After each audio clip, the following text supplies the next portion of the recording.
Have you ever opened your laptop to start your research proposal and suddenly felt confused about where to begin? Or that crippling panic when you realize you might miss your submission deadline because you're stuck in the endless loop of rejection? This isn't happening because you're not smart, but because maybe you don't know what a good research proposal looks like, what each section really means, and how supervisors evaluate the quality of your plan. A research proposal is a roadmap that determines whether your entire project will run smoothly or become a frustrating, confusing journey. If your proposal is weak, every chapter becomes harder. If your proposal is strong, every chapter becomes clearer and easier. So in this video, I'm going to walk you through a practical, structured, and extremely student-friendly guide on how to write an excellent research proposal, especially if you're in the social sciences, management sciences, arts, or related fields.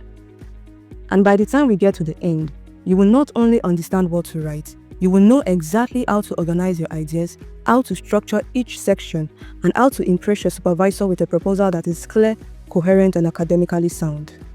Before we dive into details, note that research proposal format varies across schools. Always check your school's guideline first. Some universities have their own specialized templates. However, what I'll teach you today is the general structure used in most institutions. It is also important to know the volume you are aiming for. Generally, an undergraduate proposal is around 1,500 to 2,500 words, a master proposal is around 2,500 to 4,000 words, and a PhD proposal typically ranges from 3,000 to 6,000 words, some up to 8,000 words, depending on the institution. Note that these are general estimates. Your university or department may have specific mandatory requirements. The bedrock of a good research proposal is a strong research topic. So if you want to know how to choose a strong research topic, kindly watch the video using the link in the description. Now, what exactly is a research proposal? A research proposal is a structured document that outlines what you want to study, why the topic is important, what previous researchers have done, the gap you intend to fill, and the exact steps you will take to conduct the study. It is both a planning document and an academic argument. A strong research proposal does three things. Firstly, it shows clarity, which means you know what you want to research. Secondly, it shows relevance, which means the topic addresses a real academic or practical problem. Thirdly, it shows feasibility, which means your plan is achievable within time, space, resources, and data availability. So a research proposal is basically the blueprint for your entire project. Now, let's break down the anatomy of a strong research proposal into two categories, which are the major must-have categories and the school-dependent extras. The major must-have categories are essential, that is, they must be in a proposal, while the school-dependent extras may be required or optional depending on your institution's guideline. Let's begin with the major must-have categories. The first category is the introduction chapter. The introduction sets the foundation of your study, that is, it tells the reader what the study is about, why it matters, and what direction the research will take. It is a logical sequence of short paragraphs that progressively narrows the reader's attention from the general context to your specific research focus. When writing, think of the introduction as a funnel, that is, start wide so that the reader understands the big picture, then focus on the part of the picture you will study. The introduction tells why the topic is worth studying and what gap the study will address. A strong introduction is usually divided into different subsections such as the background of the study, aim, objective, significance of the study, justification of the study, research questions, and hypotheses. Let's start with the first subsection, which is the background of the study. The background is a multi-paragraph explanation that justifies your study's existence. In the first paragraph, it should open with a big picture, that is, you start with a clear statement of the general phenomenon or trend. Then use one or two up-to-date facts or a reputable report to anchor the claim. This orients the reader and shows you are informed. In the second paragraph, move to the contextual specifics, that is, after the global or sector level opening, focus on the national or regional context by explaining how the general problem appears locally. This demonstrates relevance to the reader's context and often reveals understudied areas. In the third paragraph of the background of the study, narrow to the organizational or population level, that is, you identify the specific settings you intend to study, and this may be small and medium scale enterprises in a city, public secondary school in a state, a professional group, or a particular industry subsector. Show why this setting is meaningful. In the fourth paragraph, highlight trends, gaps, and contradictions. That is, you briefly summarize recent findings or observed trends that suggest a problem persists despite interventions. If there are contradictory findings in the literature, mention them and explain why resolving the contradiction matters. Then lastly, end with linkage to your research aim. The last paragraph should directly connect the background to the gap. This transition is essential as it guides the reader from context to problem. The next is the second subsection of the introduction chapter, which is the statement of the problem. The statement of the problem is one of the most important paragraphs in your proposal. It articulates the specific issue you will investigate and why it matters, practically and academically. A weak or vague problem statement is the main reason supervisors ask for rewrites. The purpose of your problem statement is to define what is wrong or missing, show the consequences of the problem, provide evidences that the problem is real. The evidences may be statistics, policy document, or prior research. Then point to the gap, that is what previous studies didn't address. And lastly, end with a clear question or gap sentence your research will fill. To craft this, start with the observable issues. You could use a fact, statistics, or short quote that illustrate the problem. Then you describe the implications, that is, you explain why this problem matters for businesses, workers, or policy. This demonstrates the practical significance of your study. Then you connect it to the literature, that is, you summarize briefly what past studies have found and where they fall short. Afterwards, define the precise gap, that is, you make a short explicit statement about what is missing. And lastly, you end it with the research problem sentence, that is, you state clearly the problem you will investigate. When writing your research statement of problem, it is advisable to keep language concise and specific. Avoid vague claims like problems exist without any backings. This is one of the major reasons why supervisors keep cancelling problem statement, as it lacks evidence. Also, use 2 to 3 citations to directly support your evidence. The problem statement should make the research questions obvious to the reader. Next is the third subsection of the introduction chapter, which is the research aim, objectives, and questions. Let's start with the aim. What is a research aim? A research aim is the goal or purpose of the study. It is a single broad sentence describing the overall purpose of the study and also summarizing the intended outcome. When writing a research aim, ensure to keep it concise and action-oriented. Next is the research objectives. Research objectives are clear, concise statements that outline what a research intends to achieve, acting as a specific measurable goal that guides the entire study from start to finish.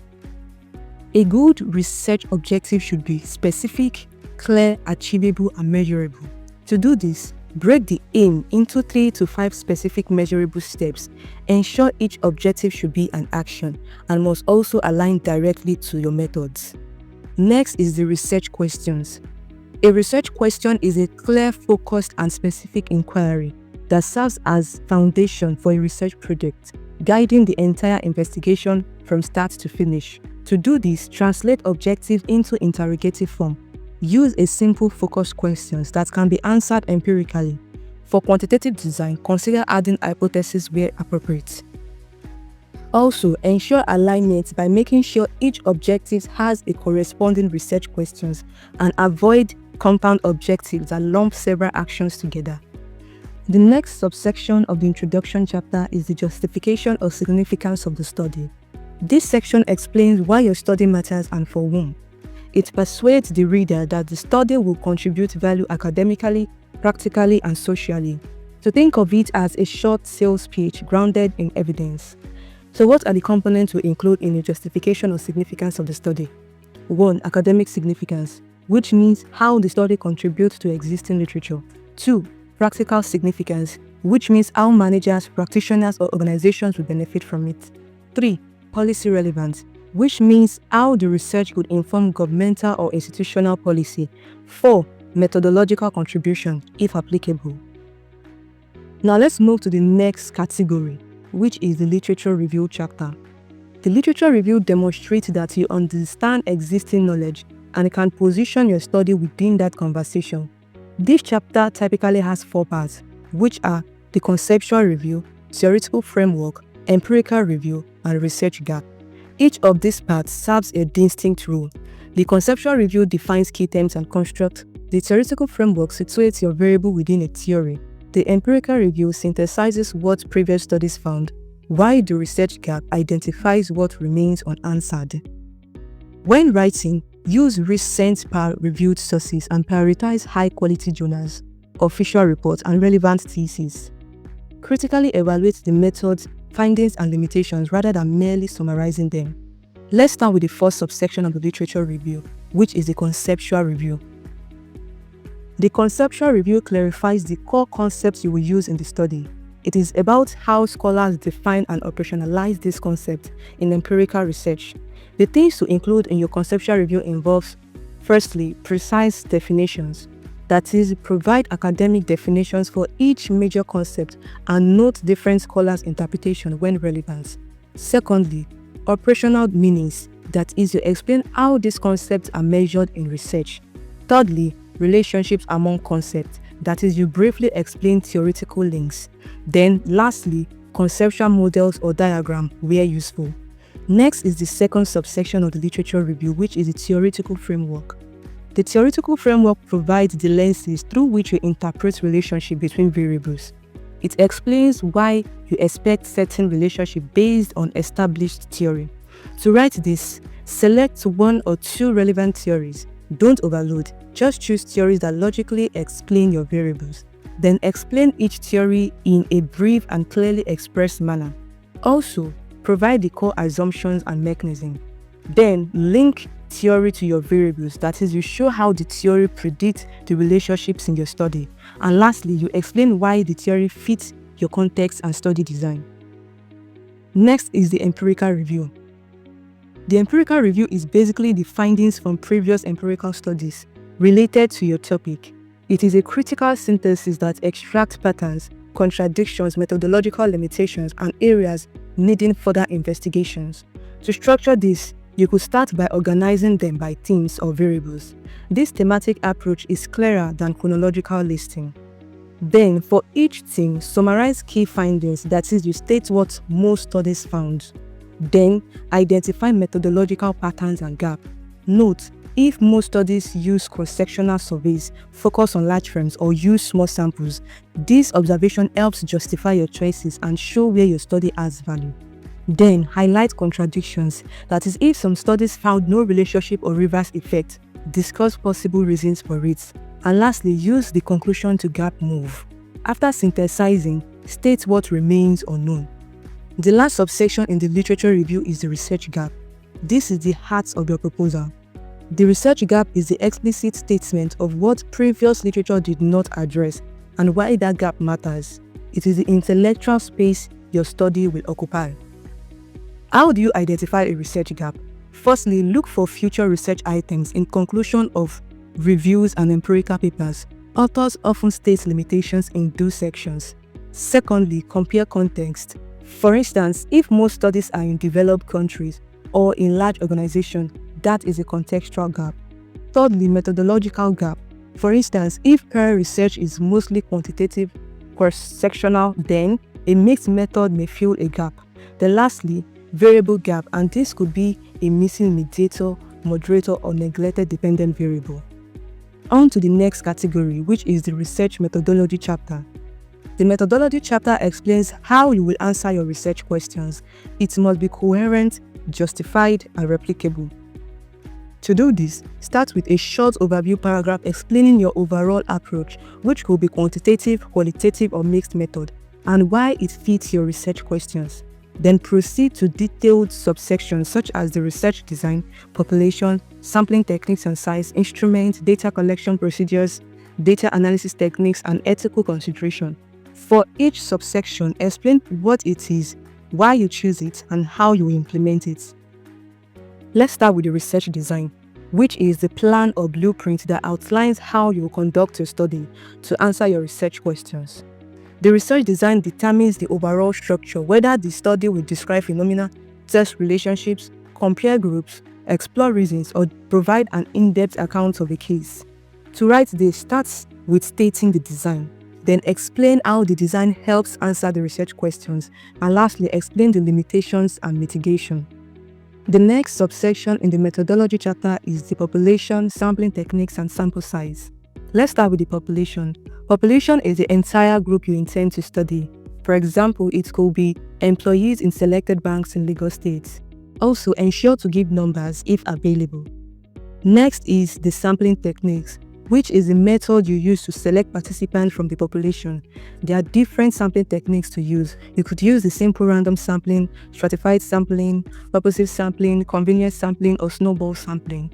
Lastly is the sample size, which is the number of participants you will include, large enough to support statistical power or saturation. You need to state how many participants you need and the statistical or practical rationale behind that number.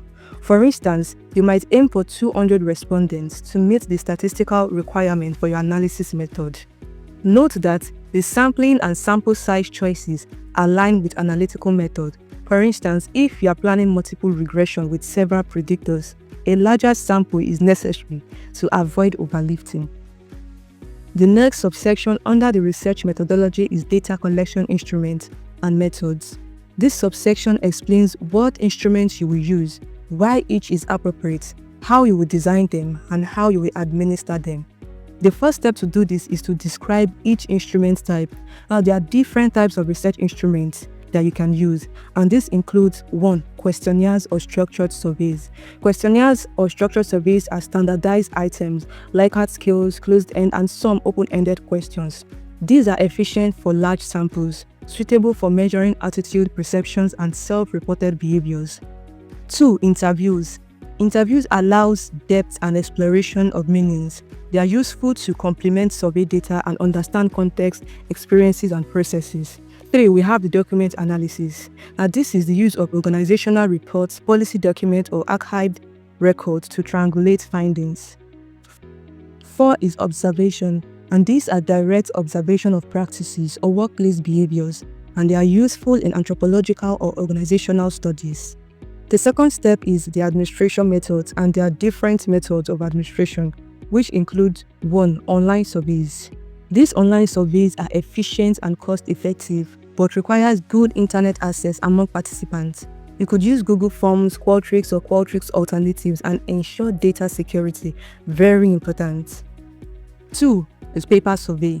This paper survey is an alternative data collection method in area with unreliable internet connectivity, distributing them in person while carefully planning and coordinating logistics to ensure successful implementation.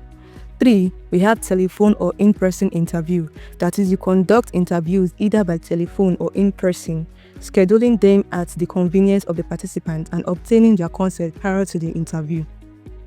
4 is document access. For this, you need to obtain permission to access company records by submitting a formal request to the relevant gatekeepers, such as the Human Resources Department or Record Management Team, explaining the purpose and scope of the research, and obtaining necessary approval and consent forms as required. Also, ensure to explain how you intend to test the validity and readability of your research instruments. Very important. The next subsection under the research methodology chapter is the method of data analysis. This section explains how you process and analyze the data to test your hypothesis. You need to include the specific tools that you are going to use. For example, it could be SPSS. And then you also include the statistical or qualitative analysis techniques you will employ. For example, it could be thematic analysis and the likes. The last subsection under the research methodology is the ethical consideration. Ethics are very essential in research, so you need to explain how you will protect participants and comply with institutional and national guidelines. Key elements will include 1. Informed consent. That is, you explain how participants will be provided with information sheets outlining the purpose of the study, and also will be required to sign consent forms or provide online concepts prior to participating. The information sheet should clearly state what participation involves, including the expected duration and procedures, and emphasize that participation is entirely voluntary, with participants free to withdraw at any time. 2 is confidentiality and anonymity. That is, you explain how data will be stored, identifiers removed, and report anonymized. Also, explain who will have access to the raw data. 3 is data protection. That is, you mentioned secure storage, encryption for electronic files, and retention period of the data. 4 is minimizing harm. That is, you discuss risks like psychological distress for sensitive topics and mitigation like right to withdraw. Then 5th is the ethical approval. That is, you state that you will obtain ethical clearance from your institution's review board and any organizational permission requires. Then lastly is special populations. That is, if your research involves vulnerable groups, ensure to outline extra safeguards. The next section or category in a proposal is the timeline or work plan.